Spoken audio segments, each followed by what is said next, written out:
Hi everybody. We're gonna go live here and just gonna see how the sound is doing and making sure everything's working. Just bear with me a moment. We're here to talk about inflation and it's gonna be interesting. But I want to make sure everything works.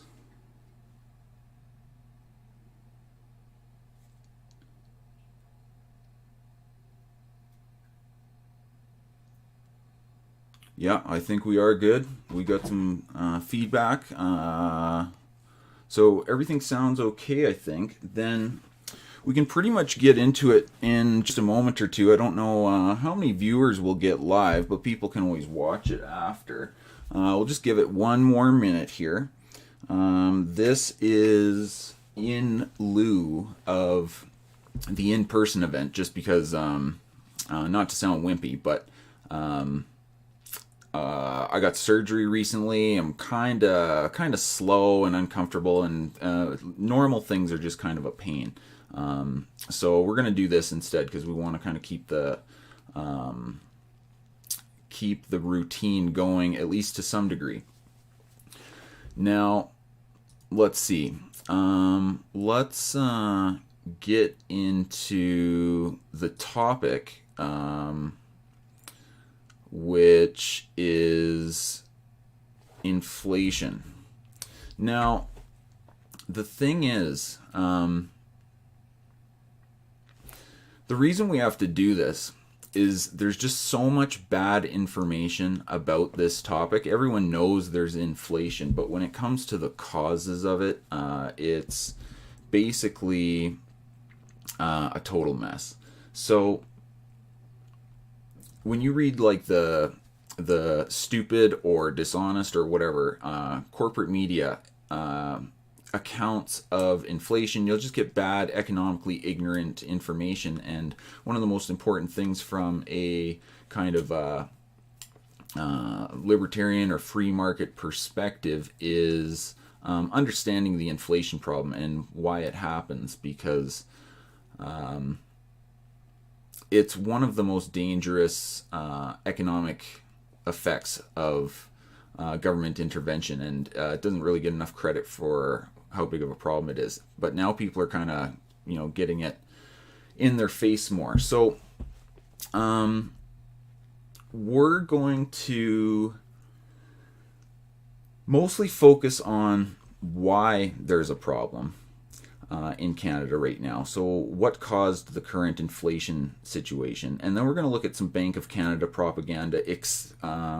That's kind of an explanation from their side what they actually did and how it's not their fault there's inflation. And it's really quite absurd. It's ridiculous. And it deserves to be refuted, even if on just a humble little YouTube video here. Now, there's some issues that are kind of complicated. We'll just skim on them, but we're going to kind of focus on those matters. Otherwise, we'd be here all night, and we don't want to be.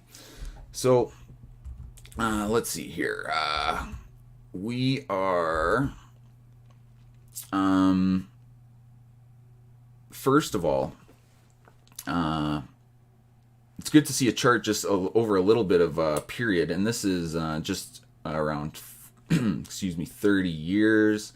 So it gives you a little bit of a time horizon so you can see the scope of the current problem. Of course, on the far right side, we've got quite a big spike in the change in consumer price index over time. So people are feeling it. People are feeling the pinch in 2023. And no wonder the inflation rate is higher than it's been in a long time. It's the highest inflation a lot of people have ever seen in their lives, of course, like say 30 and younger, or at least in terms of when you're an adult, like certainly not major consumer price inflation in the last few years. Now, here's another just interesting chart to kind of show the scope of the issue. This is January 2020, so just before the virus panic, basically. And then there's up to beginning of this year, 2023, and you can see there is a steep climb from the flatness before the virus panic. So even immediately, you should notice a bit of a correlation with the whole virus panic situation, which really kicked off. It really kind of started to be noticed in the markets relatively early, but the response, of course, wasn't till later. And spoiler alert, there is some kind of government intervention that caused the problem.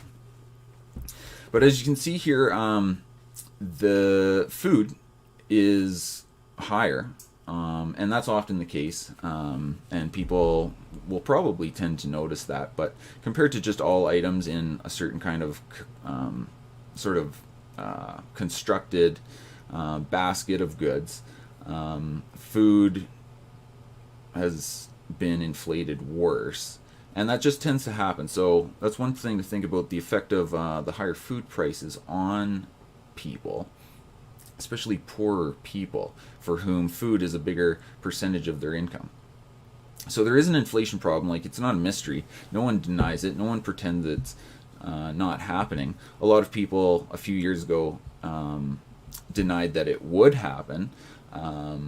If you kind of know how it all works, you saw this coming a million miles away. But if you didn't kind of know how it worked before, you're going to know how it works now. So first, just as a baseline, we should understand, like, what's the basic idea with prices? Are they supposed to just go up normally, or not? And the truth is, inflation is kind of like the anomaly. It is the result of the intervention. Sustained increases in the free market, like market economy, would not be something that tends to happen. There's a few reasons, because assuming a stable money supply, increasing productivity is going to push prices of goods down. That's just what'll happen, and that's what you see in really a lot of the most productive times in human history. The prices are, of course, falling because they're being produced so much more efficiently and effectively, and meeting people's needs more cheaply so they can get other things.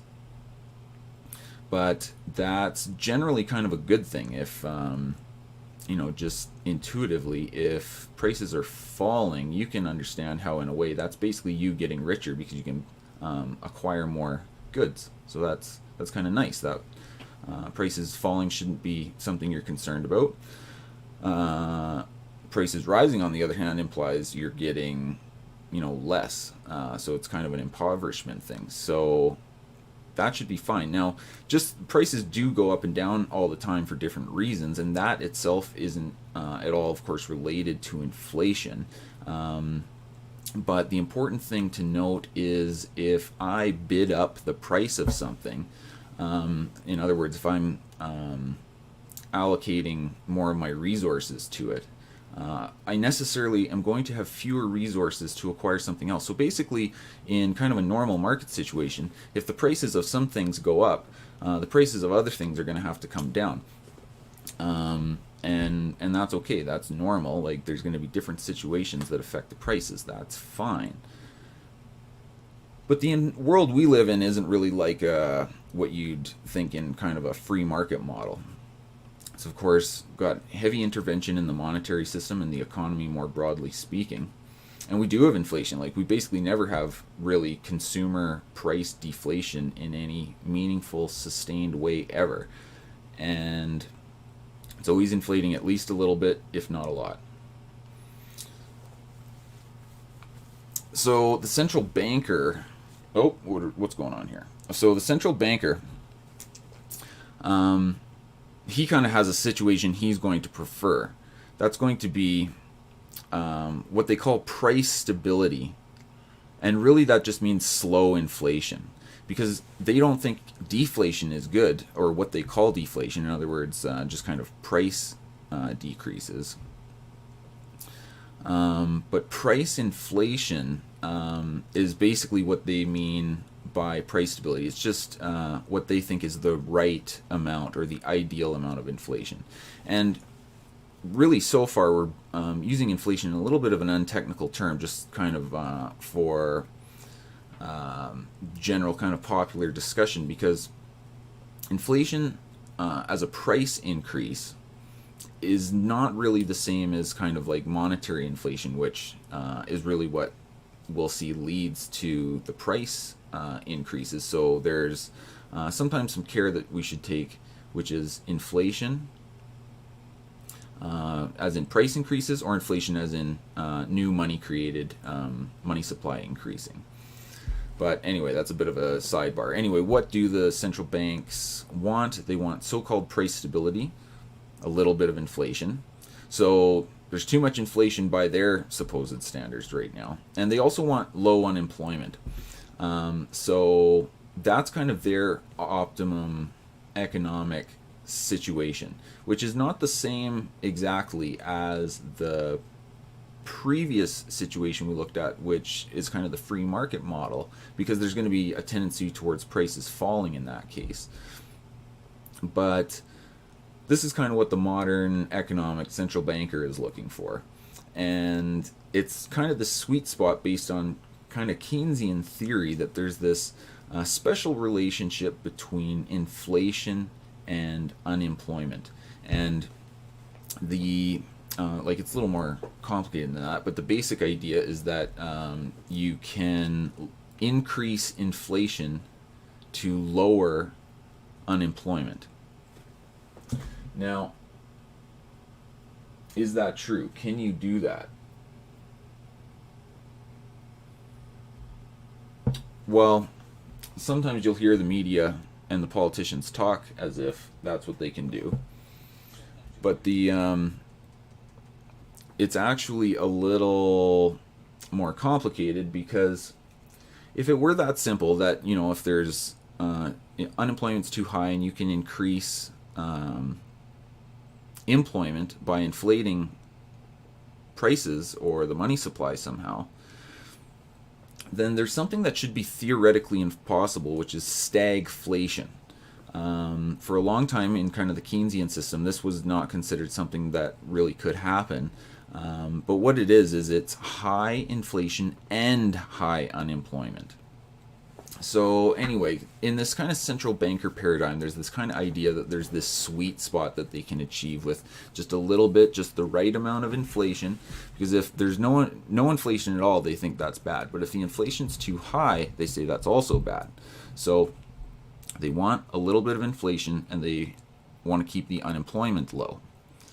And it's just kind of a magic, arbitrary sweet spot that they're looking for. But it's not like a purely market-determined situation.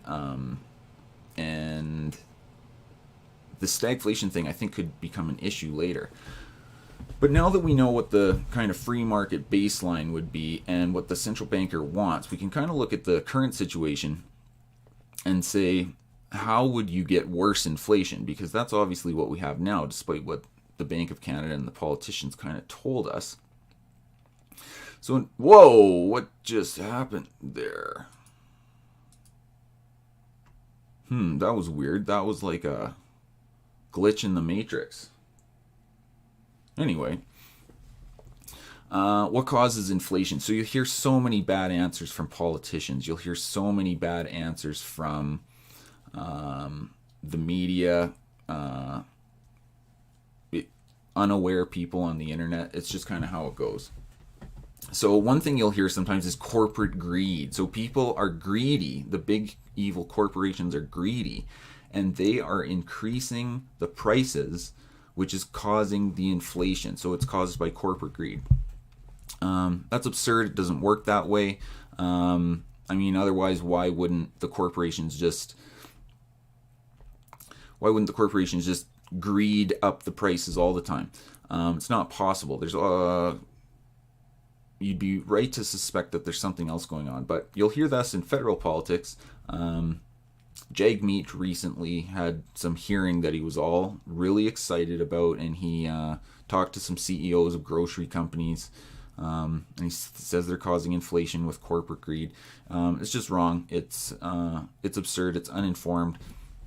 But it's a political talking point for some people. Now, there's another one you'll hear. I mean, this would be more common maybe on kind of conservative talking points.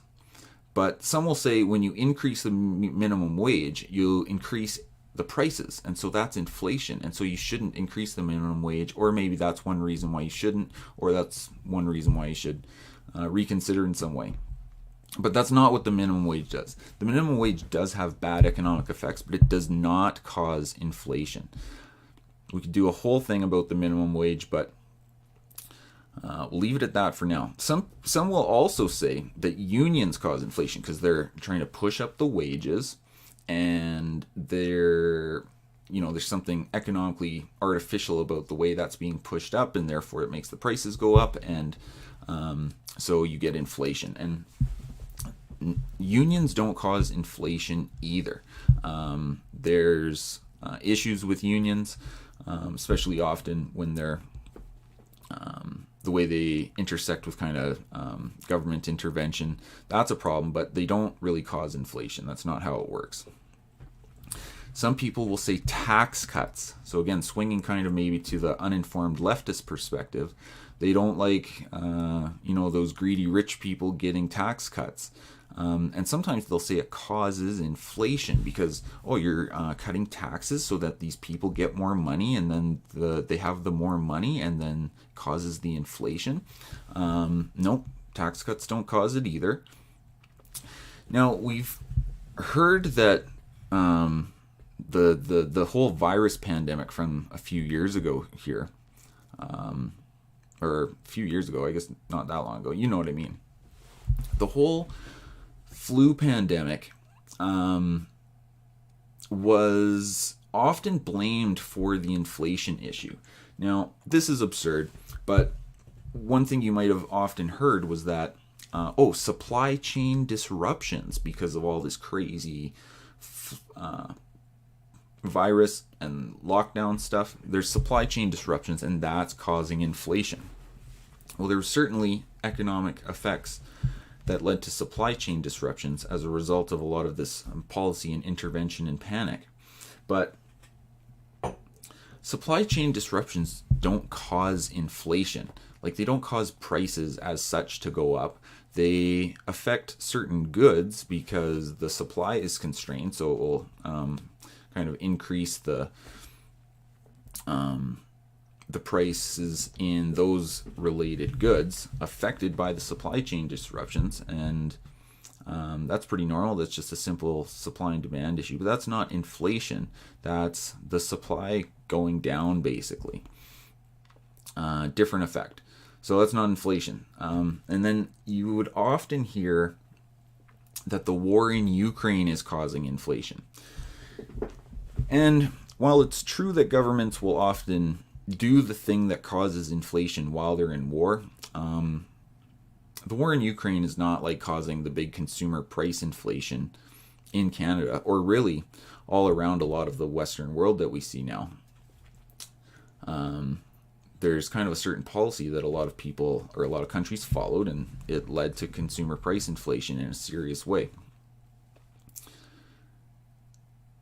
But of course, like I said, when you go to war, you often do something that causes inflation, similar with the way they kind of went to war with this virus. The virus is sort of an aspect of all this story. Obviously, that itself and lockdowns themselves and things like that don't cause inflation, though. It's actually another part of the economic intervention program that came out of the whole, crazy emergency virus crisis that affects this. Now, another thing you'll often hear is like lowering the interest rates causes inflation. And that's much closer to the truth, even though that's not precisely what's going on, because just lowering the interest rates, like, what does that mean? It's not a knob that you move. You have to do something in order to lower or raise the interest rate. So that something is what you're trying to get at. And that's basically quote unquote printing money. And that's kind of the idiom, but it's basically just expanding the money supply, increasing the quantity of money. And so how does this work? So again, we often think in terms of like the central bank setting interest rates. But what does that mean? Well, how do they set it? And I mean, which interest rates are you talking about? So what the government does is when they want to make when they want to affect interest rates, of course, they will go and they will do what they call open market operations or open market purchases, and we'll keep it very straightforward and we'll apply it to Canada in a moment.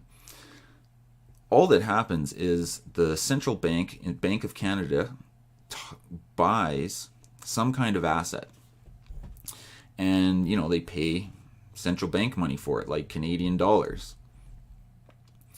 And it doesn't really matter what the asset is, but in practice, the main thing is government bonds. So now, whoever they bought that bond from, they have this check and they cash it. But the central bank, what was I saying? There's something's weird with the animation there. Kind of derailed my train of thought. This is, you got to be precise when you're doing this live, right? No chance for edits. Maybe we need a sip of bourbon will help. Now that is some toxic bourbon. Wow. So what were we saying? Central bank buys an asset from a bank, government bond, and they're buying it somehow. So basically, you can just think of it as a check, so to speak, that they write, or they just are really adding money to the computer. Because the central bank can create as much money as it wants. It just adds it to the commercial bank accounts of who it's buying from. So again, you can think of it like the bank sells the bond to the central bank. They get this check all of a sudden, this new money. They deposit it in their account, basically, like their account at the Federal Reserve. What this means is the bank reserves are higher. Quite simply, they can just lend out more money now. Now, there's a lot that goes into the whole bank reserves issue and kind of like the scaling of the money supplies goes through the system, but it's as simple as that. Money is created, it's deposited into a bank account of big commercial banks, and then they lend it out kind of over and over and over again. And that's it. There's more money than there was before, and so the prices tend to go up. And basically, it's just what happens when you get money in economic terms is the marginal utility of money falls. So like every additional unit of money or meaningful unit of money, it's just worth less. So you're going to use it on other things. And therefore, you're going to spend more of it for goods. And of course, the prices are just being pushed up. So there's kind of a sidebar. It actually starts the boom and bust cycle through this intervention process. And it gets really significant when there's major interventions, a lot of money created. But we won't talk too much about the business cycle issue for now, although it is important. The main thing is that's what's happening. Money is being created, and it pushes up the price of goods through the process of buying and selling that ensues with this new money. Whoa, okay, so, whoa. So you got some like weird schizo glitch in the matrix things going on here. Hopefully that's not too distracting. But anyway, there's the Bank of Canada for you. It's kind of a little dinky building. That's our central bank. So let's just see what's going on here. This is the Bank of Canada's balance sheet. Very simple. If you've ever done any accounting, or even if you haven't, balance sheet just shows what assets you have. And remember, the Bank of Canada, when it buys new assets, like when it increases the amount of assets it has, it does that with money that it's created by itself. just like if you had a magic money printer in your house and you could print as much money as you want and go out and buy anyone's stuff, your amount of stuff is going to increase because basically there's nothing holding you back if you want more things. So anyway, here's the Bank of Canada's balance sheet. The elephant in the room, of course, is this massive spike that happens 2020 in the virus panic. So basically, this is a massive, kind of overhyped virus that is considered to be like a calamity that requires unprecedented intervention. And that's what they do. They basically try to go in, print money, buy up the assets to try and keep the interest rates down. And remember, because the central bank mentality is that if you inflate, that's kind of a negative, or that'll offset unemployment. So, of course, they think, oh, we're the wizards of the economy. We're trying to manage the economy with the money supply. And we've got this huge economic shock, this huge economic crisis because of this ridiculous virus situation and all these lockdowns and all this ridiculous stuff. So the government is going into major debt to provide this virus welfare, this lockdown welfare for people. And they don't have a lot of buyers, but the Bank of Canada can always buy your assets. They can always buy the federal government's bonds, and that's what happens here. So this kind of yellowy orange part, which is the biggest part of the graph, you can see that makes up most of the balance sheet for the Bank of Canada in general. And then there's just this crazy out of control spike that happens as they buy up these massive deficits that come out of the crazy spending of Ottawa, all this spending on lockdown welfare, really, basically, the wage subsidies, the kind of like sick subsidies, and they had just like cash they're giving out in a crazy way to businesses and people, like really unprecedented, not like anything we've ever seen. So you get this huge spike. Now, remember, all these assets, this increase in assets that's happening, this is happening with money that is being created, quite figuratively, out of mid-air. It's digits being added to a computer. It's quite the racket if you think about it. But just take a moment and reflect on the scale of that spike. Look at how many government bonds they purchased. So we're talking at the peak. I mean, this other orange part, it's the repos, it doesn't really matter that much. You can see they're more temporary. It's really the one we're most interested in is the Canada government bonds, kind of the yellowy one. You can see this goes before the virus panic to around $100 billion. And then at the peak of this crazy money printing during the virus panic, it's up to almost $450 million. So then this massive increase basically goes into the government's deficit, and then they start spending it. It enters the economy. The prices start to go up. This is why we have bad inflation. It's none of those other ridiculous explanations that we went through. It's nothing. It's not supply chain disruptions. It's not the war in Ukraine. It's not minimum wage. It's not corporate greed. It's money printing. And money printing, it's not literally printing money. It's, they do, of course, print currency, create that, because that's a thing that the economy uses. But for the most part, the money that's out there is digital money. It's money in electronic bank accounts. And when they create money, it's as simple as basically just adding it to, like adding zeros to a bank account. Imagine if you could do that. That would be pretty wild. Yeah, okay, I got a little distracted. I just want to take a quick look at the chat here. And speaking of distracted, yeah, I was going to take a shot, and I kept getting distracted by how interesting inflation is. So like I said, that is intense bourbon. It's kind of an interesting blend. It's like moonshine, but it's like cowboy stuff. Quite good. And thank you very much for the wishes of a speedy recovery. I've got a big long gash on my arm, and it's just hard to do stuff. I don't want to show any gross medical wounds. Fortunately, it's being covered here. Or, I don't know, you probably can't even see it. I think you can only see my head. Whatever, who cares? Okay, back to serious stuff. It's that simple. You print money, you get inflation. Now, we're going to talk about this some more, though, because what happened here, and maybe we can kind of clarify, add some color to the story.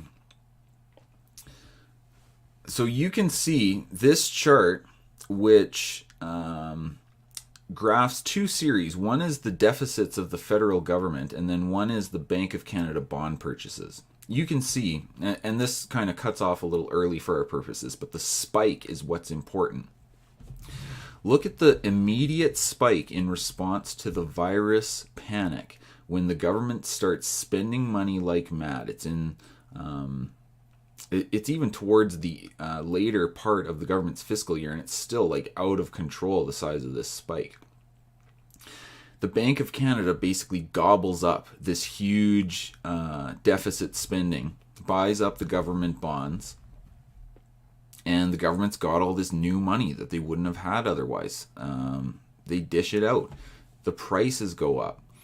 And, I mean, we have to laugh at Trudeau a little bit, if you have a bit of a sick sense of humor. Like, he's not... I mean, I think he's a good politician, although I don't say that as a compliment. I say that as, like, kind of an insult. But he's kind of like a weird, interesting demagogue in the fact that some people actually like him, which is an interesting thing to analyze.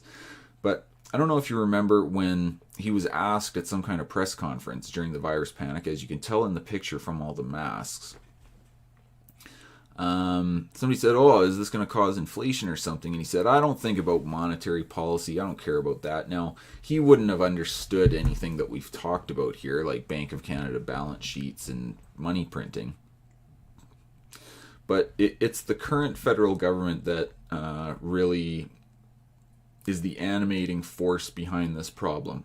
Because the Bank of Canada just doesn't really, in and of itself, have a reason to do that, but they will cover the crazy deficits in an economic calamity, even if it's of your own creation in a sense. The Bank of Canada is going to cover Ottawa's crazy spending, and this government, along with many other governments around the world, went crazy spending money that they didn't have. Their treasuries are empty. It's all financed, and it's financed by newly printed money. Again, I want to go back to this chart. Just look at this. Even when, what this chart is showing is that even when the government has big fat deficits, the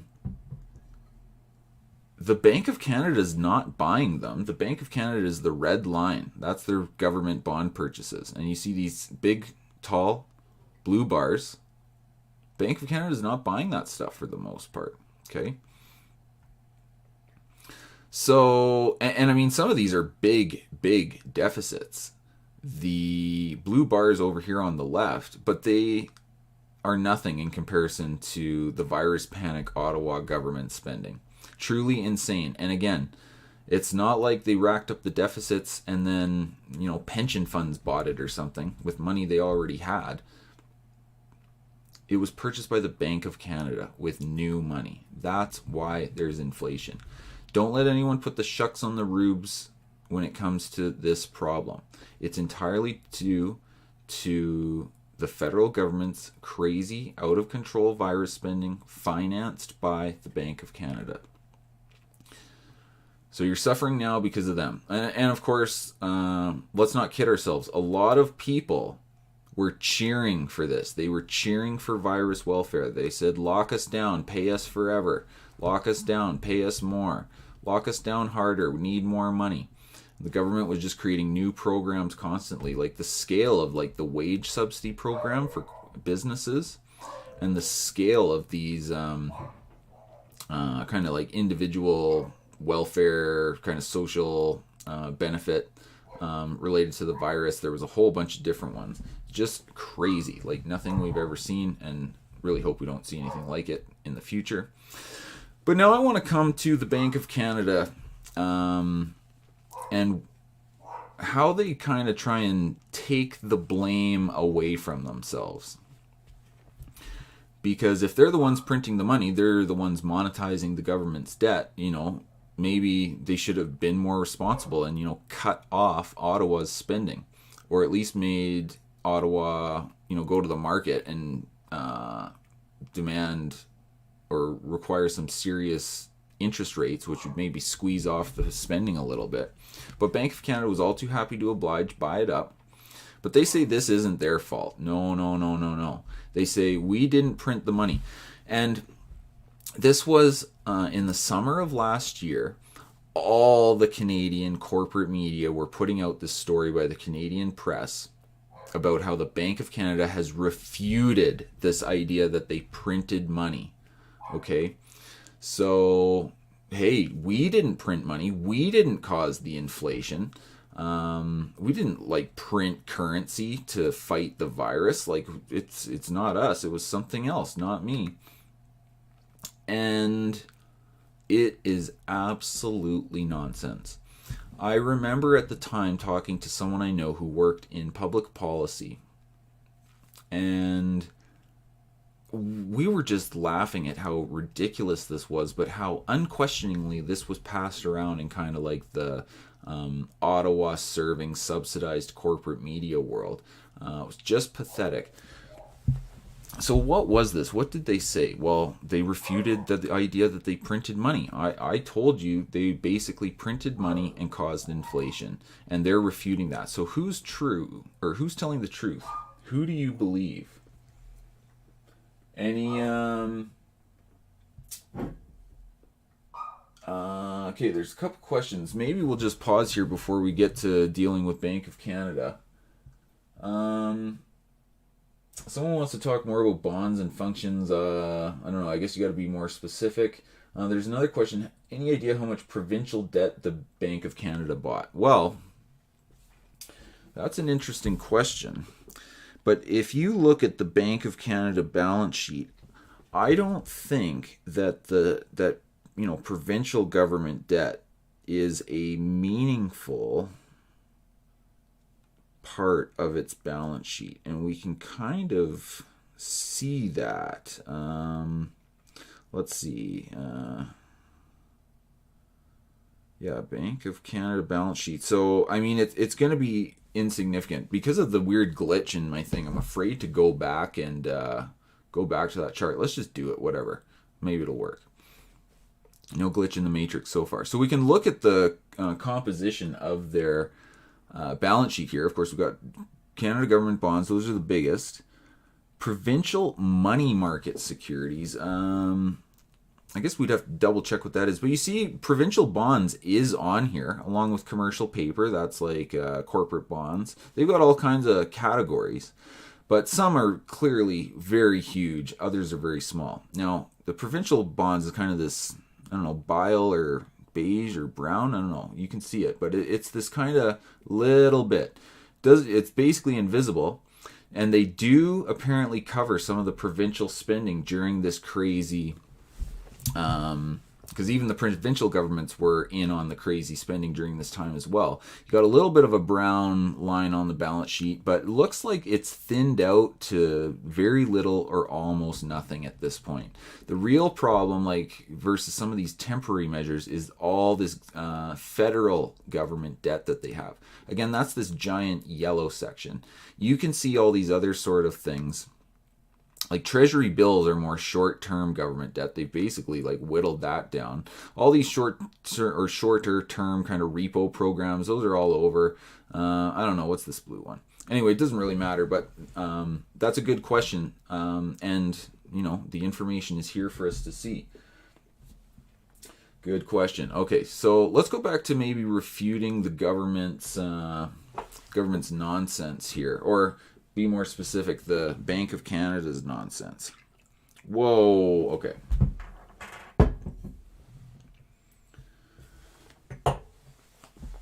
So what exactly was their argument to refute this printing money claim? I want to just maybe highlight kind of when this was happening. Oh shoot, we got another glitch. It's out of control. Sorry about that. This is no professional stream here. This is indie style. So anyway, I don't know if you guys remember when this whole situation came out. It was August last year. You might not remember this kind of story and this cycle in the news world. But there was a time when the conservative government the conservative opposition was kind of throwing some heat at the Bank of Canada, and this basically almost never happens. Hate to give credit to the Conservative Party because they're pretty bad at everything. They're really not too much better than the Liberals, maybe ever so slightly, but it's hard to say sometimes they're really that bad. The Conservative government, or again, I keep saying that, the Conservative opposition was actually criticizing the Bank of Canada, which I thought was really interesting, because the Bank of Canada is kind of like this special priestly class. They're like these economic wizards, and you can't criticize them because they're so much smarter and better than the rest of us, and they are the masters. Like, they literally have the most unfathomably, ridiculously powerful economic authority you could imagine. The money supply. You can print the money and give it to your friends. You can only imagine what you might do if you had that power. No one's good enough to be trusted with that. So it was interesting to see that criticism. It almost never happens. And actually, the counter argument that would sometimes come from the Liberal side is, hey, you can't criticize the Bank of Canada. It undermines confidence in our economy, or it's irresponsible. Again, it's like just this absurd deflection. Like, Bank of Canada is magical. They can do no wrong. You can't criticize them. Well, they should be criticized. One of the nice things, silver linings, I guess, to the whole inflation problem is it does kind of turn some eyes onto the Bank of Canada, and hopefully some people get steered towards the correct truth that they're the ones who really caused the problem. So, you haven't really heard about it much lately. Inflation is very closely tied now to the Trudeau government, which is smart in a way, but the Bank of Canada's kind of gotten off the hook a little more recently. But I guess that's just politics stuff. It's good when the Bank of Canada gets criticized, though, on good grounds. But hey, wait a second, they refuted all that, didn't they? Well, CBC said so. The Canadian press said so. Every single big media thing in the country ran this, and absolutely no critical perspective on it at all. This was basically presented as like objective news, and it's complete garbage. What exactly did they say? Hang on, we got what? There we go. Okay, oh my goodness, pardon me. This is embarrassing because I guess I'll just blame technical mishaps. It's not my fault. Anyway, the technical refutation is in this incredibly boring economic paper called Settlement Balances Deconstructed. You can see it was published June 2022, so a little bit before that article started circulating as propaganda to defend the bank. But basically all those articles are kind of like regurgitating in a very simple way the arguments and explanation in this paper. Now, you can go onto the Bank of Canada site and read this. It's very boring and just overly complicated for our purposes, but it's basically, in my opinion, it's kind of like an alchemy manual. It's like you're not supposed to be able to understand it. It's just supposed to wow you with its sorcery and its black magic and its magic symbols and diagrams to make you think they're specially enlightened and they figured something else out that you can't figure out, and that everything they did was good and better, and trust them. Now, fortunately, you don't necessarily have to read it. I did. It was horrible. But they were nice enough, as this article says, they refuted this information on Twitter. So they actually broke the whole thing down into some tweets. Isn't that nice? So instead of going through the technical paper, we'll just see what the Bank of Canada social media page has to say. Now, it's a little overly simplified, sure, but this is the Bank of Canada basically simplifying for your average Joe Blow Canadian in a very propagandistic, dishonest way. This is simplifying the whole technical argument in the paper in the preceding image. So, nothing wrong with simplifying things. Let's see if they can make their case and why it is such nonsense. Let's actually just go through the whole thing first, and then we'll go through it kind of bit by bit. So, starting. You asked us if we printed cash to finance the federal government. They say we didn't. Keep reading to learn how we supported the economy from the shock of the pandemic. Oh, well, that's nice. They didn't print cash. It's not their fault, and they supported the economy. Wow, thanks, Bank of Canada. Okay, well, this is blurry, but I can still read it. So, the pandemic has been a crisis like no other. As a result, we took various measures like buying bonds to support and ensure a strong and stable economy. Interesting. Then it says we bought existing government bonds from banks on the open market. Why? This helped unblock frozen markets at the start of the pandemic.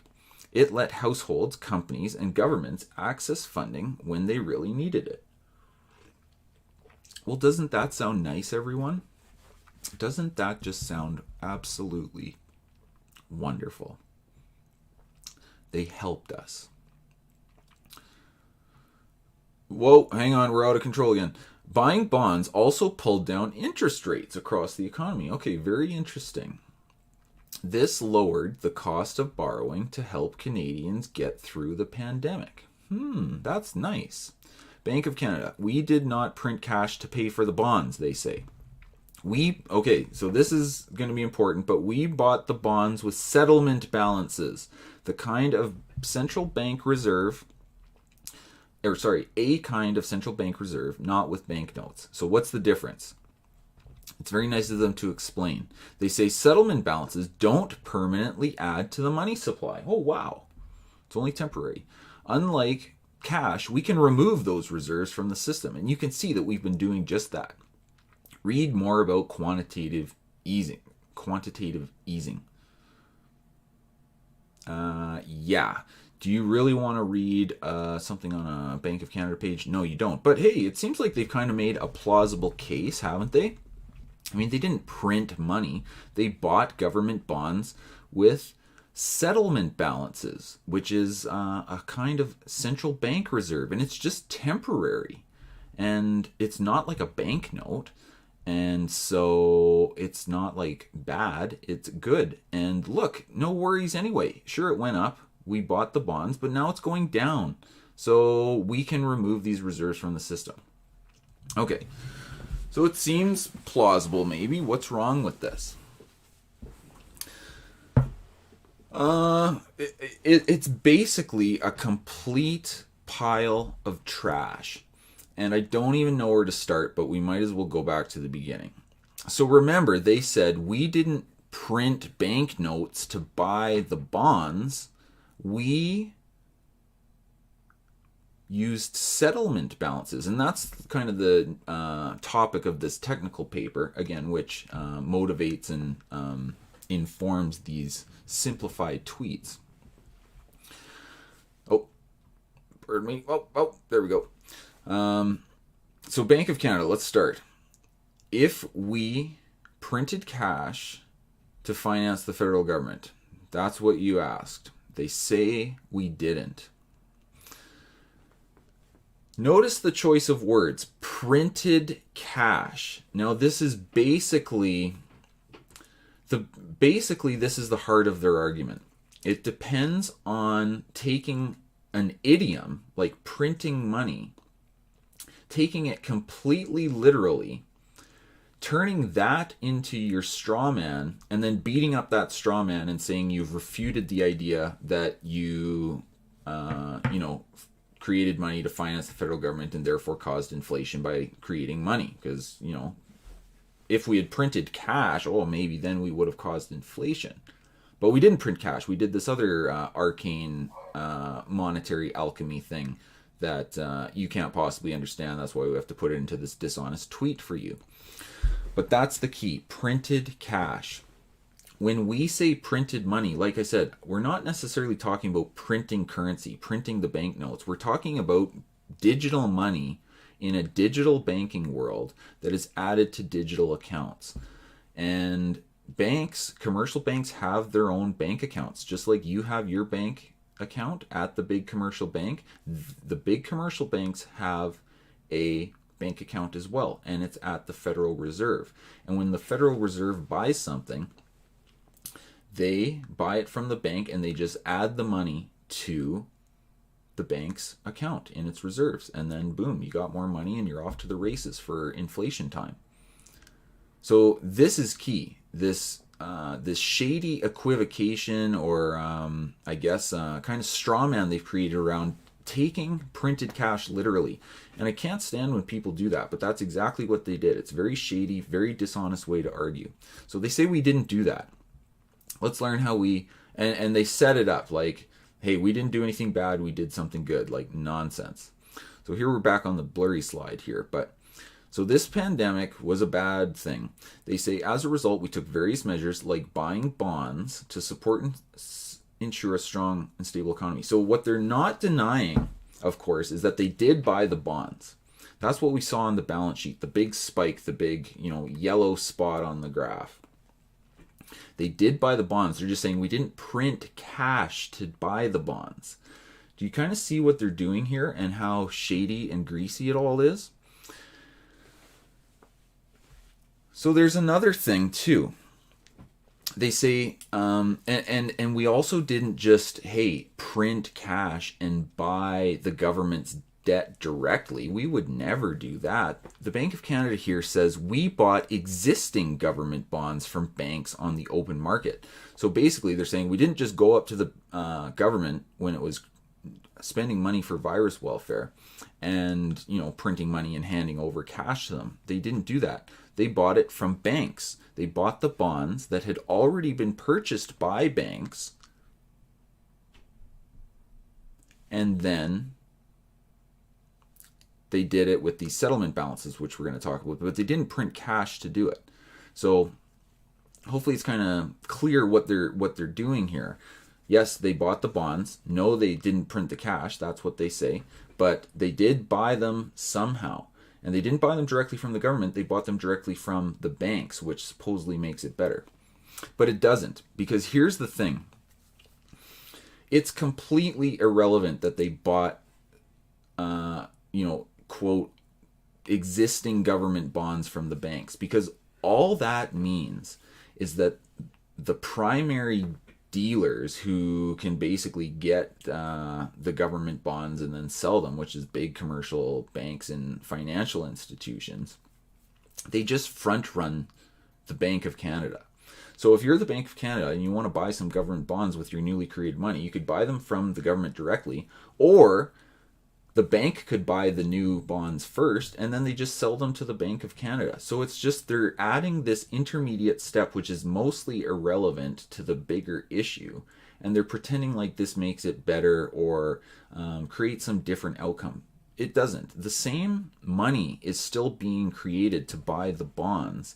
It just goes through a middleman. So what actually happens is that the banks get, a cut because they're basically underwriting this debt, and they're flipping it right away when it hits the market to the Bank of Canada. So, they get their commission, they get their spread, so to speak. So, it's definitely if you want to put some money in the pockets of Bay Street so that the government can get more funny money created for it, this is the way you'd want to do that. So they say, okay, well, they unblocked frozen markets because we pumped all this money in. And, they say it let companies and households access funding. So basically, they're talking about that relationship here. They push down interest rates by buying up all these bonds. So you bid up the price of a bond by buying it with all this new money.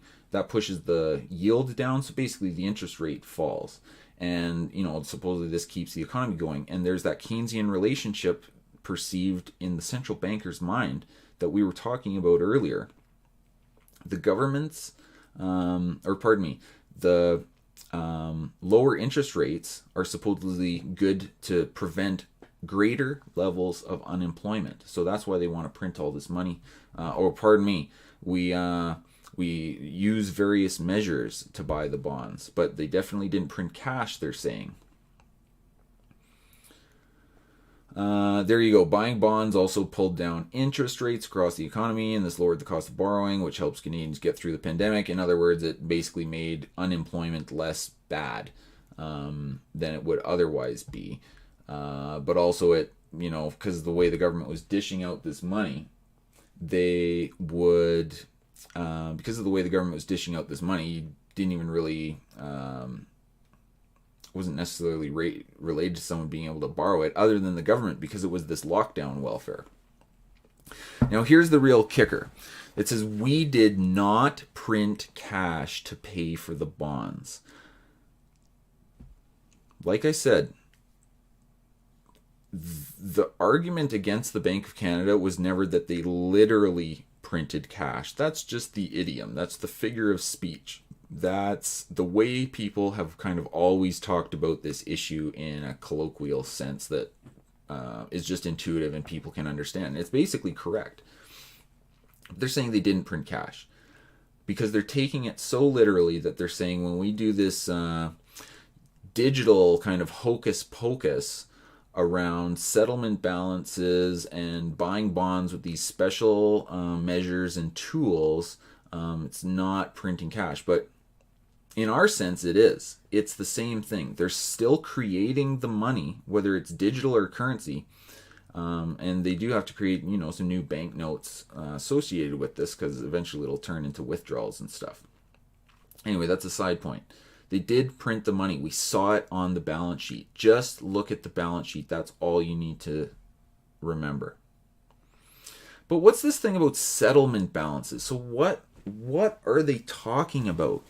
Settlement balances, well, that sounds like something to put the shucks on the rubes and make people like kind of nod their heads stupidly and go along with it. Yeah, they didn't print cash. They created settlement balances and they used that to buy the bonds. Oh, that's okay. Then they say, that's okay. They didn't use banknotes and they can remove these reserves from their system. So no big deal. Okay, but here's the thing. The settlement balances, you can go read the boring technical paper if you want, but basically all they're talking about is the bank reserves, the digital money kind of that we've been talking about that's in the bank's Federal Reserve, or not Federal Reserve, it's in their central bank kind of bank account, right? The commercial banks have their accounts there. So the settlement balances is just a fancy name to cover up the phenomenon that we were describing with the non-fancy name, the printing money phrase. So do you see what they've done? They said, we didn't print money. No way. That's a lie. That's not true. We're going to refute that. We did buy bonds, but we didn't do it with printed money. We did it with settlement balances, and they say that basically somehow makes it better or different and nothing to worry about or, manageable in the world of this sophisticated central banker. But it's a lie. Again, it comes down to the balance sheet. Look at the balance sheet. You can look it up on the internet. It's on the Bank of Canada's website. They've actually made the site quite a bit better when it comes to looking at some of these things. So I guess that's good. Funky, high-tech, interactive charts and stuff. Wow. This is what it comes down to. Whether you call it printed money, whether you call it settlement balances, the effect is kind of the same. Now, to be really precise, if you really want to, nerd out on the issue, the settlement balance is a little more complicated in the sense that there's a little more to it than that, because the Bank of Canada actually pays interest on the settlement balances, which is basically something they do to try and keep more of it from going into the economic system and causing the inflation. Like, the policy is built around the idea that it will cause inflation unless there's some other kind of intervening aspect to prevent all this newly created digital money from going into the economy and pushing prices up. So because they pay interest on those big deposits that the commercial banks have, because they pay that, there's less inflation than there would otherwise be, as they try to unwind this problem by selling off some of the bonds after. But still, the reserves are still higher. That's the whole point. That money is still going to get out there. So hopefully that is a little bit helpful and a little bit informative when it comes to watching out for the lie of not just the Bank of Canada. The whole system ran with this. They said, oh, all these criticisms of the Bank of Canada are wrong. None of these articles talk to an alternative like economics professor for a contrary explanation or anything. They just gobbled it up and regurgitated it for you. It's ridiculous. The Bank of Canada really deserves criticism for this. It's a disgrace that they would so dishonestly, like, they should just, like, whatever, they're basically the most powerful institution in the country.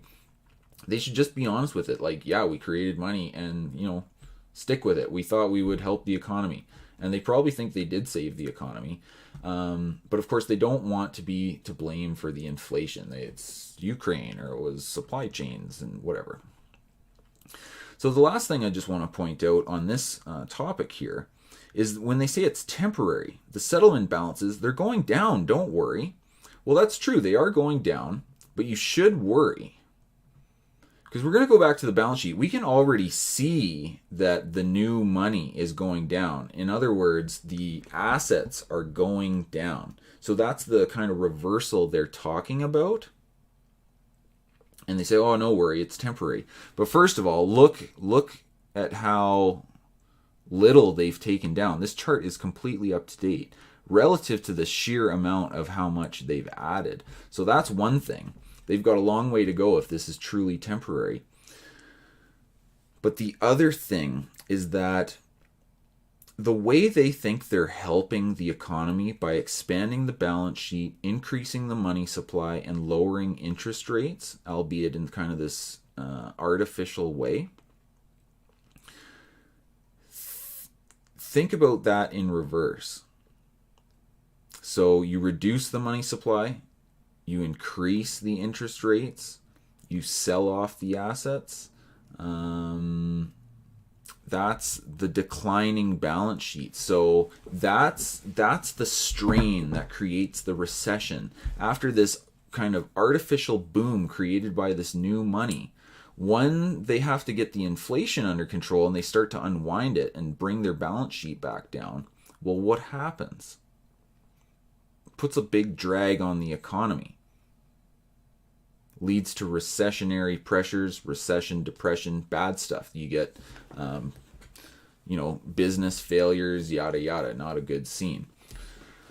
But we don't want to get too much into the whole business cycle thing. I just want to point out that the way the Bank of Canada is talking about, like, no big deal, we'll just, unwind it. The settlement balances are temporary. See, we're already bringing it down. That is an issue.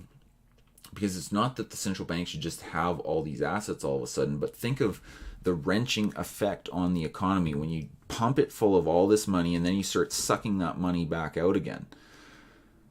Now, of course, you don't really have a choice because you can't just let the inflation get out of control. You got to start selling off your balance sheet, getting it lower, and bringing the money supply down. Otherwise, the prices are going to get crazy. That's the dilemma of the central bank when they're in this situation. So it's really, you crash the economy or ultimately you hyperinflate. There's no way out of that horrible dilemma. So the central bank is full of nonsense, and their lying friends in the media are pathetic. There's a little bit more we can talk about, though. Before we do, though, just, always go back to the balance sheet. They're always going to try and trick you. They're going to lie. The Bank of Canada is kind of on this propaganda tour to improve its reputation a little bit. And that's, I think, why they're jacking up interest rates quite quickly. But whatever you hear, go to the balance sheet. Are they expanding the balance sheet or are they contracting the balance sheet? That's the real issue. And this is the biggest expansion of the balance sheet ever. If you remember the financial crisis of 2008-9, kind of that whole thing, the Federal Reserve in the U.S. in response to the banking crisis down there, they did a number of massive expansions of their balance sheet to deal with that. Now, Canada also saw its central bank expand, but it was pretty modest in comparison. Our banks had problems, but not to the extent of the U.S. banks. And the way they kind of bailed out the Canadian banks was a little weirder and almost actually simpler in some ways. But for that reason, there wasn't like the same issues. Therefore, the Bank of Canada didn't really have to expand its balance sheet to the same degree. But now this is kind of our 2008, but it's way worse than in proportion to what happened in 2008. It is just a crazy economic intervention on a scale that we will not see again in our lifetimes unless things get really bonkers, which I guess you can't put it past them for the possibility. So, okay, I got some questions in the chat. Before we kind of maybe go on to the next little bit, because we're just in the final stretch here. I hope everyone's having a nice time. Back to the balance sheet, but right now we're going to go back to the chat. So I just want to see what people are saying in here. Blame Canada. Yes. I agree. Someone says, you don't understand. They needed it. They needed the money. Well, that's true. And there's actually a pretty deep issue in that kind of funny short comment. You don't understand. They needed it. Like, I'm not just talking about the government. They needed to spend the money for the welfare. But again, like I said, people were howling for this virus welfare. They wanted more and more and more and more and more. Problem isn't just the government. It's all around us. It's the expectation that people have for what the government should do for them.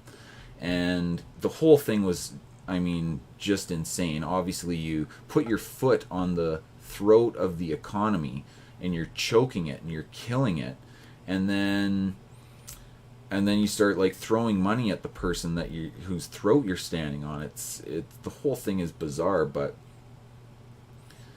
that's what people wanted. That's kind of the deranged slave mentality that resulted during the virus panic. The mob gets all worked up and they're scared and they'll do anything and they'll beg for the government to give them everything they want. Protect us, we might get hurt.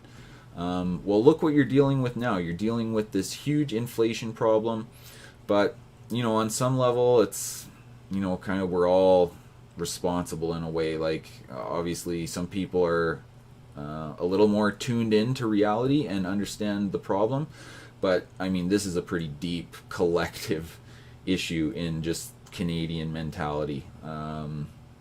You want the government to save you from everything, and it's even worse when you want the government to save you from a problem that the government created, because then the chains just get tighter and it's bad. Okay, sorry, rabbit trail off that little comment. What else? Comment about M2. So that's just money supply. That's like a way you measure the money supply. I don't know what is the... So the fellow who mentions money supply, yeah, talking about different aggregates that you use to measure the money supply, like how much is it going up or down. Mentions M2. M2 in the US is a good number to use in terms of following the trend. I think it correlates pretty well with inflation. So just kind of a fun note for measurement and observation. Yeah, there's lots of other ones, lots of different kinds of ways you can try to measure the money supply. It's never exact because it depends how you define it and what things count as money for the different, like M1, M2, M3, all kinds of different little ways you can define it. Because it's not necessarily just physical currency. It's digital money in bank accounts. It might be investments in money market funds, blah, blah, blah. But that's why I say always look at the balance sheet. Now, there's a few crazy tricks up the central government's sleeve. So the way the balance sheet translates into inflation can be a little complex. But when you see the balance sheet go up like crazy, watch out. And when you see it tend upwards, then you know there's going to be a tendency towards inflation. And when you see them kind of start to reverse it, then you are likely to see pressure on the economy kind of within a year, where the recession becomes a bigger concern. Okay, what else? We've got another comment, and then we'll move on. So even with demand destruction through this process, assuming it doesn't reverse, and I think perhaps demand destruction refers to like how you can maybe demand fewer goods because the prices are higher. More likely scenario of cost push continuing to grow for essentials. Yeah, so this is a comment about stagflation and the risk of it. There is probably going to be a point in all of this where we do get stagflation, which was a thing back in the 70s. The Keynesians said it can never happen. It's theoretically impossible, but it happened. It was a major blow to the Keynesian system, but it never died. It just kind of like evolved and morphed into some supposed I don't know, mutations, I guess. Because the whole kind of paradigm of modern economics is very Keynesian based. It's not a lot of libertarian types are going to like Austrian school, and that's very different from a lot of basically the paradigm kind of behind modern economics, and especially central banking. So stagflation, I think there will continue to be consumer price inflation, like this comment. And then you'll have high unemployment at some point as well. Unemployment's holding out kind of okay at the moment, but who knows how long that'll last. So moving on, I just wanted to... Whoa, okay, glitch in the matrix again. I want to point out effects of inflation just quickly so you can kind of appreciate how serious and much of a problem this is, other than just kind of the obvious sense of prices going up. Now that is an issue. It makes you poorer for the most part. But not everyone is hurt by inflation in the same way. And inflation is good for some people. It really represents this kind of fancy kind of wealth transfer. And it really comes down to who gets the new money first. Because you can imagine, if you get the new money first, you get to go spend it on the old prices. Then that money's going to trickle around and kind of make its way through the system. The prices are going to go up. And some people kind of at the end of that process, their prices, like their wages, their earnings have not risen. But all the prices around them have risen. So you can see getting the money first is very beneficial versus getting the money last. And it's kind of a really kind of a disgusting process, because if you're kind of connected more to really political power and financial power, you get a dramatic benefit from inflation some of the time relative to somebody at the far end of the chain. So clearly there's a rich versus poor issue, and just, all things being equal, it's not that rich is bad or anything or whatever. It's not like poor people are better than rich people. It's just there's this artificially contrived sort of transfer of wealth from wealthier people to poorer people. And really it's because wealthier people, obviously they're wealthier, so they tend to have more assets than poor people. Inflation tends to push up the price of assets. Well, if the prices of assets are going up and you don't have any, that doesn't help you very much. But if you're rich, you have a lot of assets, and inflation, all this new money is pushing up the prices of those. It's kind of making you richer in a way. Sure, all your costs are going up, but again, you're earlier in that chain, you have more assets, you tend to do better in the whole thing. So it's sort of a wealth transfer in that way, from rich to poor based on the central bank's activities. And I mean, wealth transfer, we often think of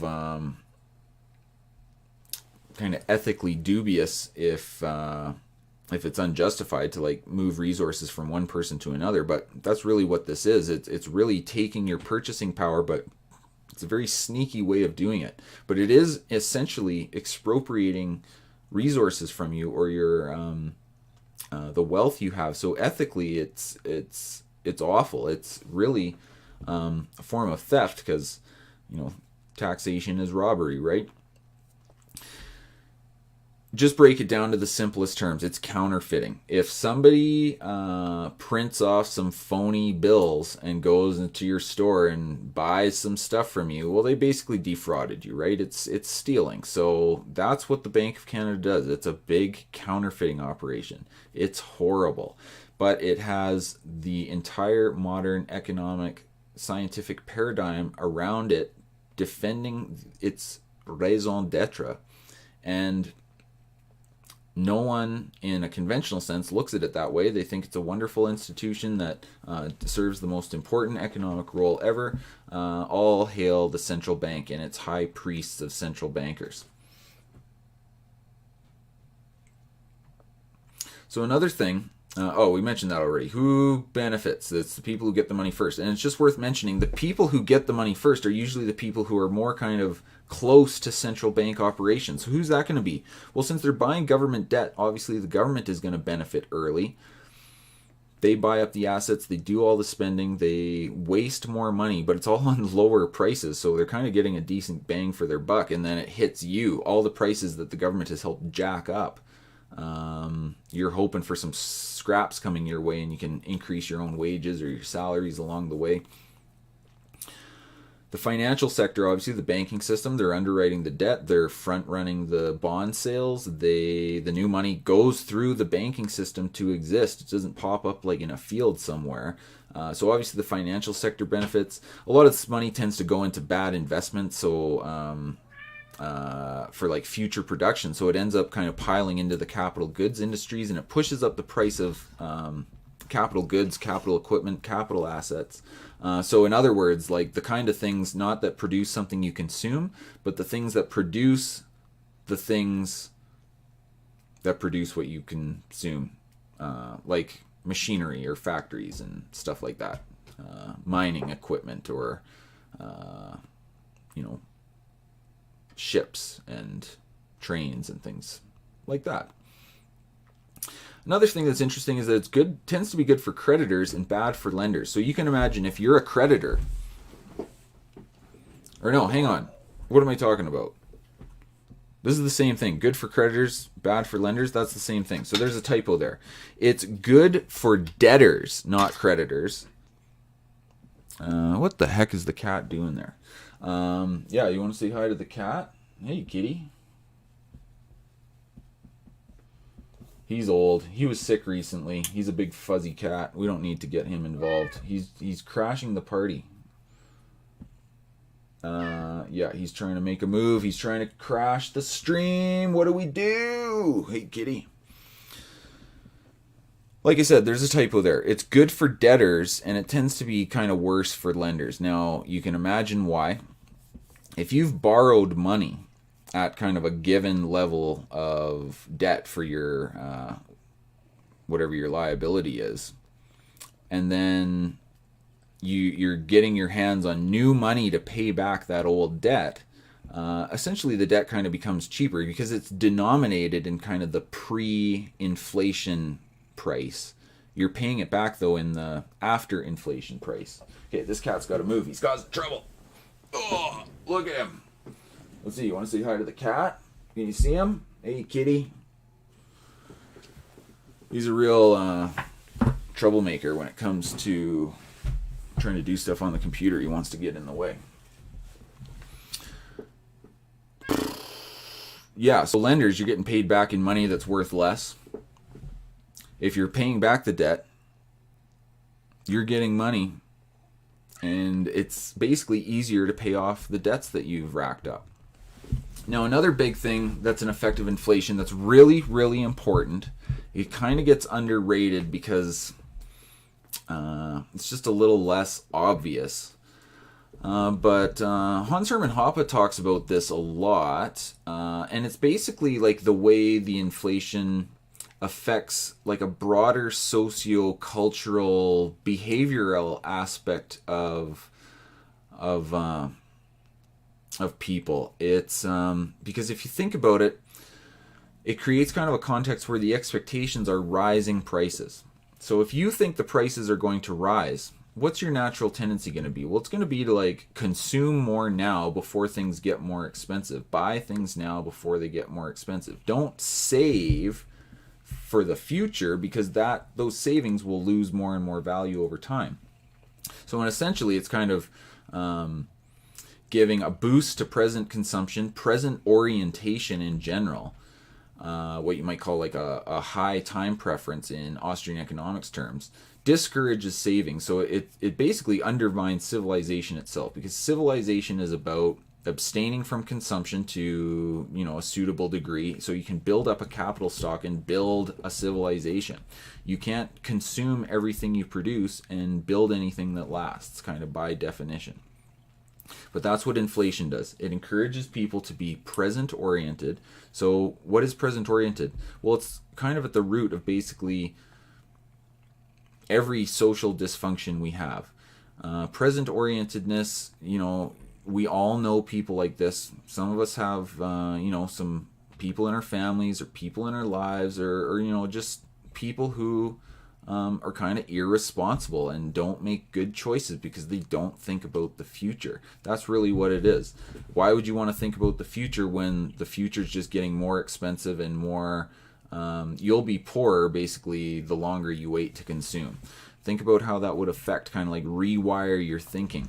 Hoppe talks about that. Actually, so at LRC, there was a lady named Karen DeCoster. She was kind of like a cool, tough-talking accountant lady, and she wrote a really good article, if I remember about this, and that's worth looking up, a Karen DeCoster article.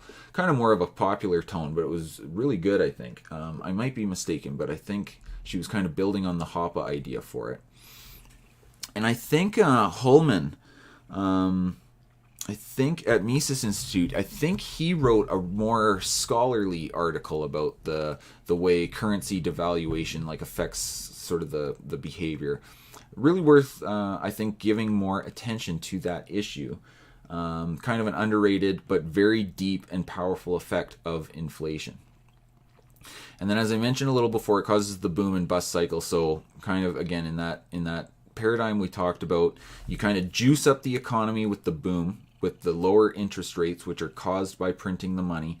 And then when the inflation's getting a little out of control, you got to wind it back a bit, you get the bust. That's the business cycle. It's kind of rooted in central bank activity. It's another effect of inflation. And of course, recessions, depressions in the economy, panics, those generally aren't good. They generally impoverish people, and people lose their jobs, and companies go bankrupt, and it's hard on people. It's kind of like recovering from the binge. You should have never had the binge in the first place, and you kind of got to detox or suffer through your hangover after, but it's brutal. It's painful. So those are the effects of inflation.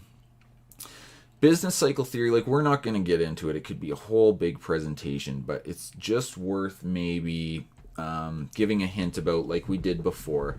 Like, the concept is you kind of stimulate the economy with monetary policy. So you push the unemployment down, you increase this economic activity, everything looks good, there's this new money pouring through the system, all these new investments happening, all this new consumption happening, and you're like, wow, this is awesome, the economy's it's juiced up, it's good. But again, there's consequences, there's economic dislocations resulting from this new money.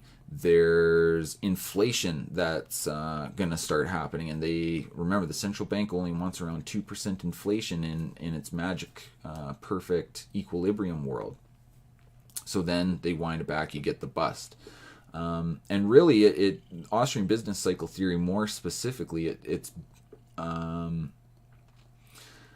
what it describes is a situation where the interest rates fall and more investment happens, and it's like normally you produce so that you consume, and you abstain from consuming so that you can like kind of build up savings and capital.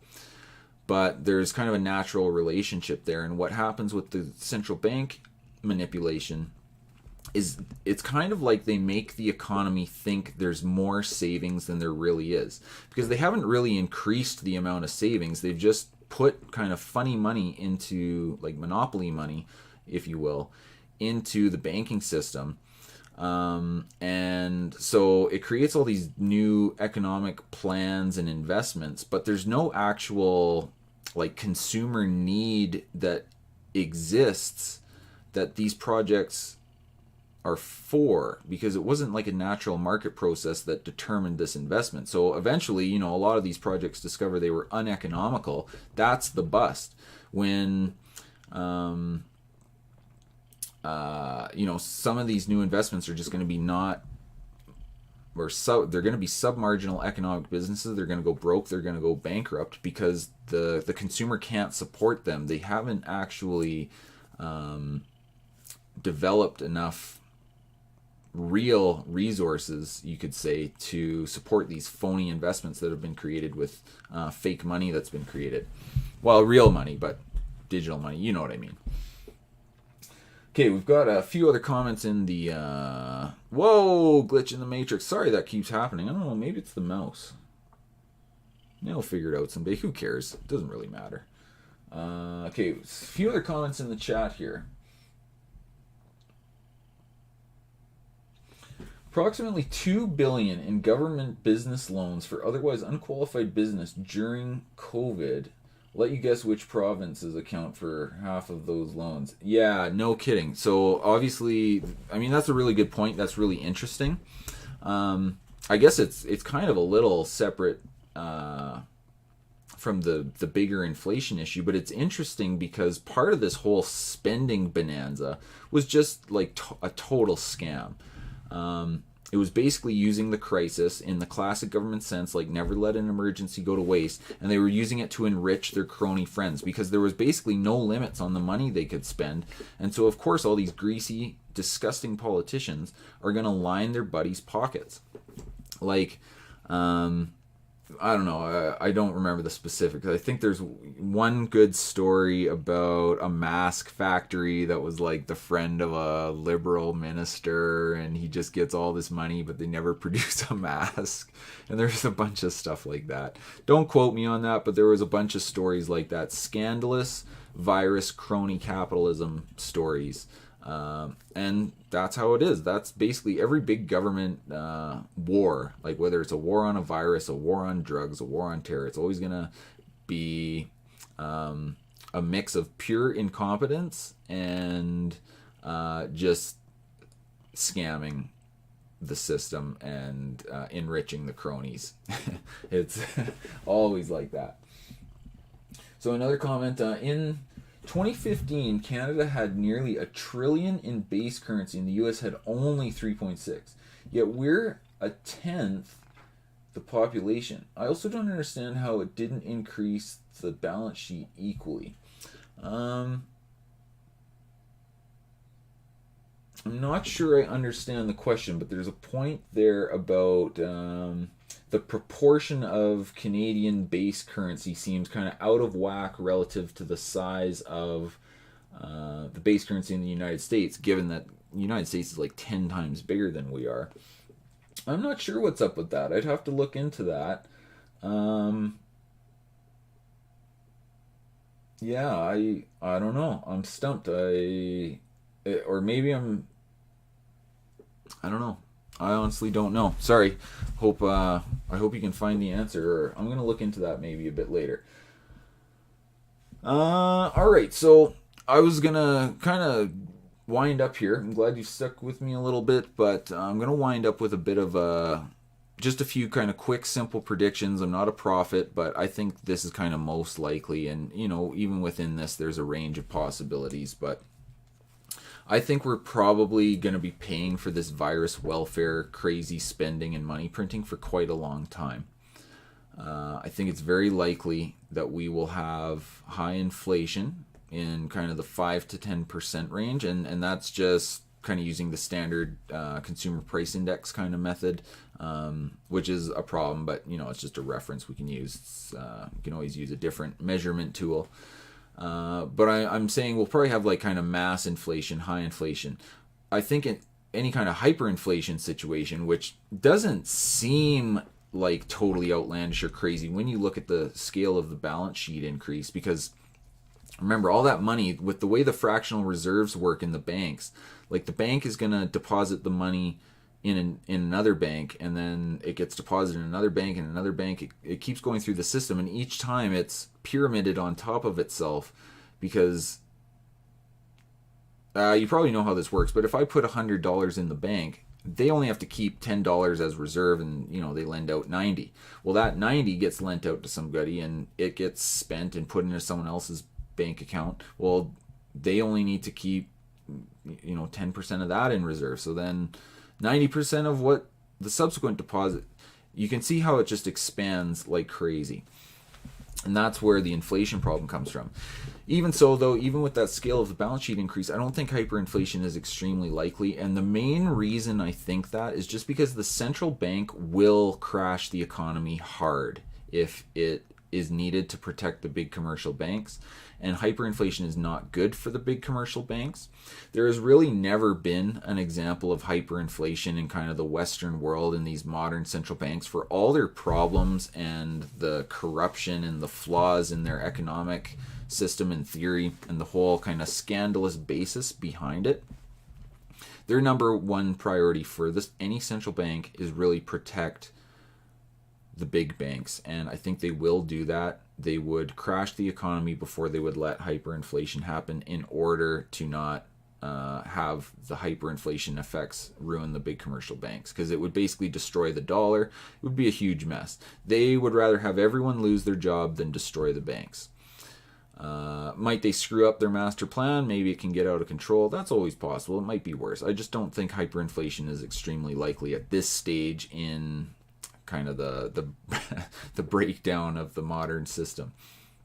So as mentioned in the comment section, and as I've mentioned, I think stagflation is likely. Just a reminder, stagflation is high inflation and high unemployment at the same time, kind of like they had in the 70s. Now, as a reminder for the 70s, this is pretty scary to think about, but depending on how old you are, some of your parents, some of our parents, they might have had crazy mortgages, like 15% mortgages and things, because the 70s inflation was quite bad, and in order to save the American dollar, the Federal Reserve jacked interest rates like crazy. And it's because they needed to deal with basically off and on stagflation issues, but the inflation was a real problem in the 70s. It's just not something we've dealt with. We're only dealing with that kind of inflation now, and it's noticeable. I don't even necessarily think it's that bad in comparison yet. Stagflation is going to be ugly, though, and I think that's a likely outcome as we move through this economic cycle. We've got the inflation, the employment's holding out okay, but I think it's going to get worse as we move into the recession. Again, as the balance sheet falls, money is being essentially pulled out of the system. Those bonds are being sold back in. The bonds are being bought with money that's going kind of back into the Federal Reserve or the Bank of Canada, so to speak. So that puts strain on all these new investments that were created with funny money, and that's kind of the depression, the recession, the downturn, the bust of the boom and bust cycle. Very likely, I believe.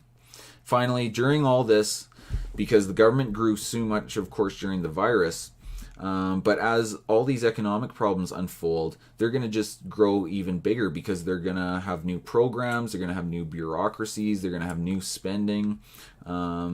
They're always going to come and say, we are going to help you with the money we've taken from you, and to address the problems that we've created for you, we're going to take more of your money and fix the problem, which is really going to make it worse. And the government will just get big until the whole thing blows up at some point. Those are my little predictions. Tick-tock. We'll see what happens.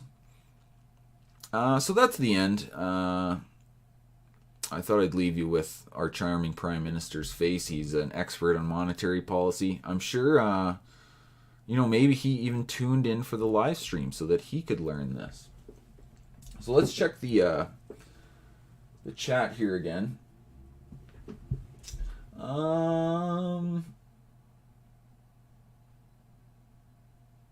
Yeah, banknotes.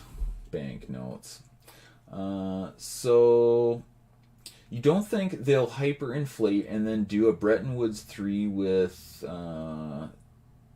CBDC? So that would be central bank digital currency.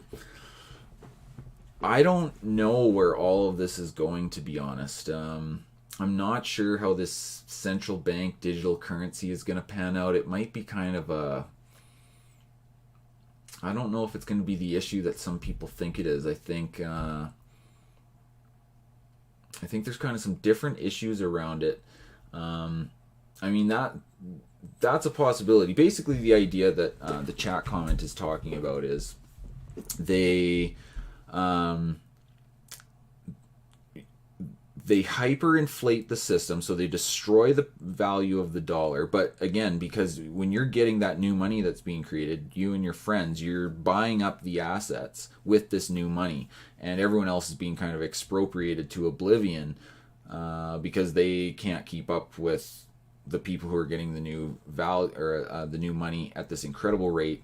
It would have to be major to cause hyperinflation, but you can imagine if they're hyperinflating, you get the money first, you buy up everything, it's looking pretty good. So then the idea is the elite, or whatever you want to say, they buy everything up with all the hyperinflated money that they get first, they buy up all the good stuff, the dollar crashes, and then you get some kind of like new currency introduced, maybe central bank digital currency or what have you, to replace this disaster currency.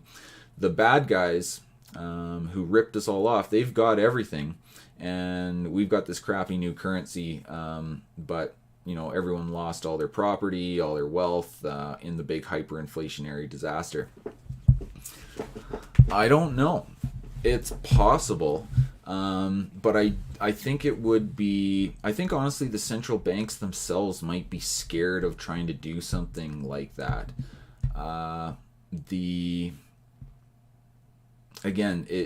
I think it comes down to how do they best serve the interests of the banking cartel. That's what it is. The central bank in every Western country is about cartelizing the banking system, protecting them, giving them like special means to bail themselves out and protect them from risk and give them kind of better profits by controlling competition and all these different aspects of the system.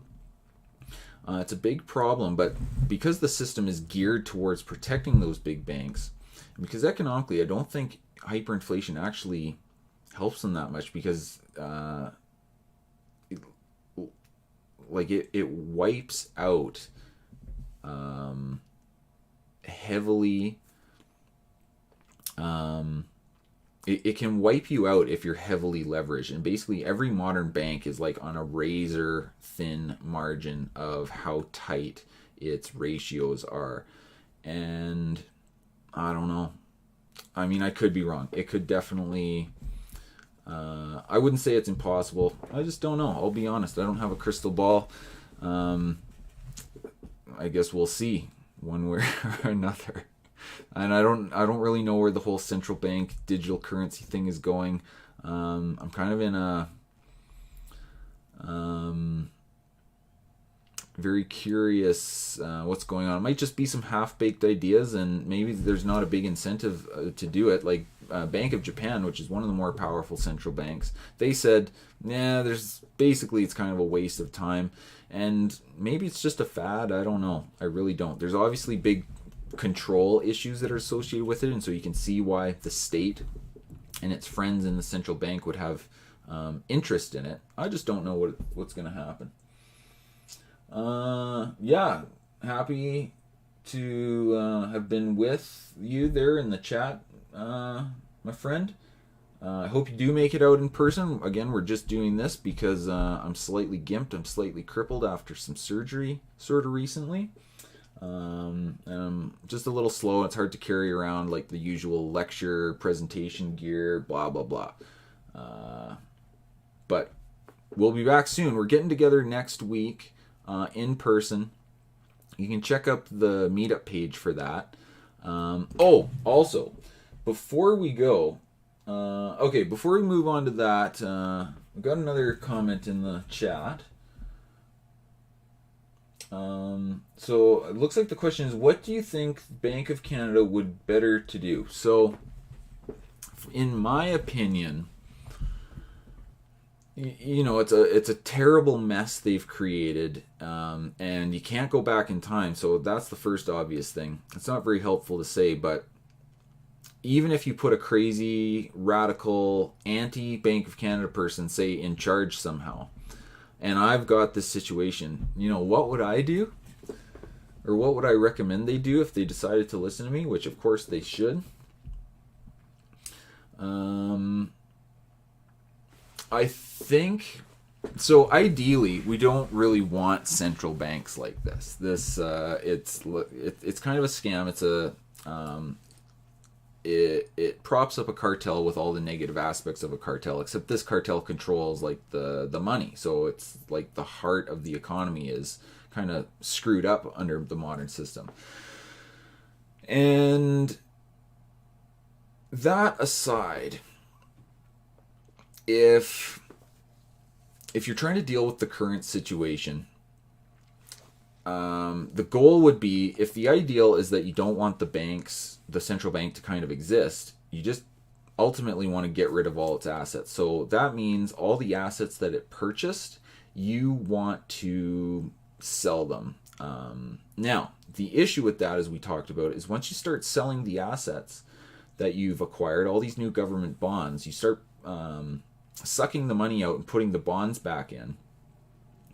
You get the recession, you get the crash. There's no way around it. So what do? You manage it somehow. Now, one argument would be just go crazy, hit the nuclear button, and sell everything as fast as you can. Now, that would be an absolutely devastating, crippling, crushing depression, like the scale of the reversal required. And you can't underestimate the fallout from how severe I think that would have to be if you went hard like that. Now, an alternative, of course, is to slow it down somehow. So you slowly sell off the assets. And I think, in a sense, like, because they've already intervened, they already have way more government bonds on the balance sheet than they should, or just assets at all. Selling the assets, or just basically letting them mature, right? Like, you don't roll them over and you don't sell them again. Just gradually letting them mature over time is basically the slowest way you could unwind that balance sheet. And, you know, some people might argue that that'd be better because it's not it's kind of like a sunk cost fallacy. Like, you've already intervened in the system and expanded the balance sheet to such a degree. There's no way out of that state right now without a great deal of pain. And given that the money's already there, you could just say, well, we're going to let the money kind of go through the system and have inflation, sorry, but slowly we'll sell off the assets and unwind it. And I don't know, maybe that would draw it out so much, but then you'd have high inflation for longer. So really it comes down to pick your poison.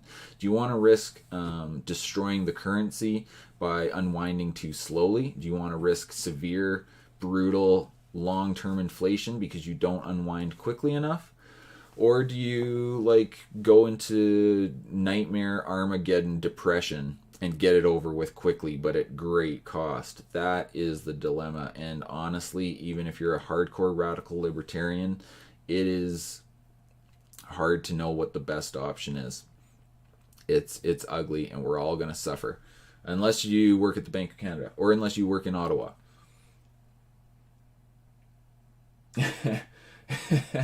Yeah, there's a comment. We are at inflate or die. And inflate and die. So yeah, we're in a situation. It's bad. So maybe if there's any other questions or comments about the inflation kind of topic, we can do that, or anything kind of related. But If not, I do want to mention, you may be aware, you might not be, we have a big event coming up in May for Capitalism and Morality in Calgary. And we've got a discount code. You can register now, you can get the tickets. There's a lot of good speakers. We're gonna send out a good discount code, so you'll, if you're like a meetup person on the mailing list, you can get the biggest discount on the tickets. And go to either the meetup page for the group, or go to what's it called, the Capitalism and Morality site, and see some of the speakers that are confirmed already. It's going to be pretty cool. And we're going to have, I think, some more pretty cool speakers as well. So check that out. Keep an eye on the mailing list. Check your settings for the meetup mailing list to make sure you're getting some of those messages, because we're going to send out that discount code. Again, it's kind of a priority limited time code, so people on the meetup mailing lists for our group that normally meets in real person, you will be able to get the biggest discount on tickets. So that's cool. And if you're not on the list, that's maybe an incentive to check the list and look up Capitalism and Morality on the internet. The seminar, the event, if you want to learn a little bit more about that. This isn't the ideal time to get into the details, but wanted to let you know. I think that's it. Thanks a lot. Went a little longer than intended, but I hope you enjoyed it and learned something. If you go back for the rewatch, not that me saying it at the end will help, but turn up the speed and I'll talk really fast and you'll learn a lot quickly. Peace. We'll see you maybe next Tuesday for the in-person get-together. Bye for now. I'm going to disconnect.